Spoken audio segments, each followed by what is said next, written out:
What's up, guys? We're back with another update. We'll start this one off with Dana White talking about Jon Jones and Tyson Fury's back and forth, threatening to fight each other. Here's what he had to say about it. We can talk all we want. Tyson can talk. Jon Jones can talk. I can talk. We can all talk. Let's do it. If Tyson Fury is serious and he wants to do it, listen, I got Floyd Mayweather to fight Conor McGregor and we paid Floyd. We got Floyd the number he wanted. If Tyson Fury is serious and he wants to fight Jon Jones in the UFC, let's start talking. Obviously, Tyson Fury is too smart to ever step in the cage, but maybe Jon would go out into a boxing match. Doesn't seem like Dana would support that.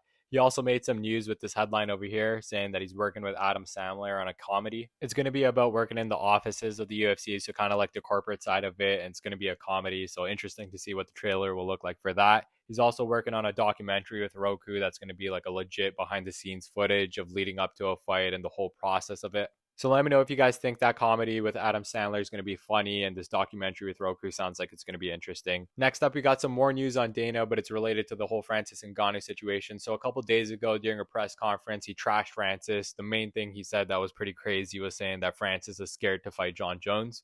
He also repeatedly said that Francis doesn't want to take any risks but wants all the benefits. So Francis went to Twitter and addressed all these points Dana was making. So let's check him out. So here's one of the tweets. What is your problem with me? Number one, I completed my contract, was a free agent, chose to walk away. You didn't release me. Number two, I hate taking risks. That's why I defended my title to fulfill my contract with no ACL or MCL.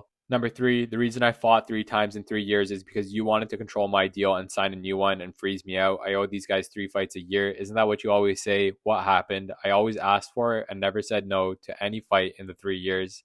I'm finally getting paid and respected and have a deal that's fair and equal for all parties. Why are you so against me being free and happy?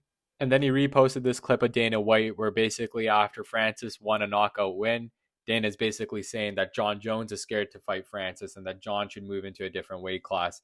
Basically saying the exact opposite of what he said a few days ago.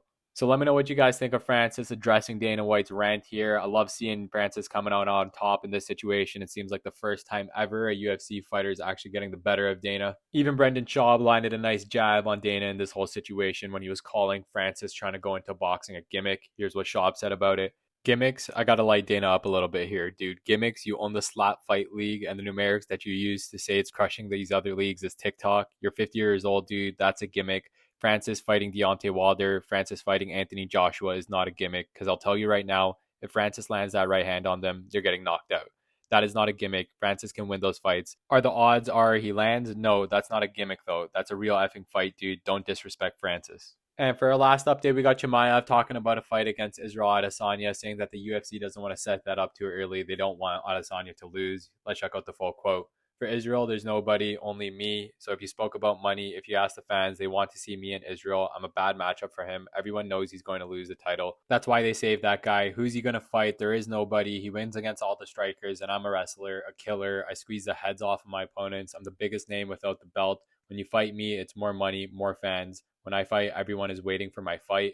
When I fought with Gilbert Burns, we weren't the main event, but everyone was waiting for us to fight. So even though he's talking about this matchup with Adesanya, it's likely not going to happen because his next matchup is supposed to be against Kamaru Usman in Abu Dhabi. And then he says if he wins that fight, he's expecting a title shot. We'll see if Leon's coming back anytime soon. Bilal's right up there for a title shot as well. So we'll see who gets that slot. Let me know what you guys think about these updates. If you guys want quick MMA news like this, make sure to follow along. Hope to see you guys in the next video.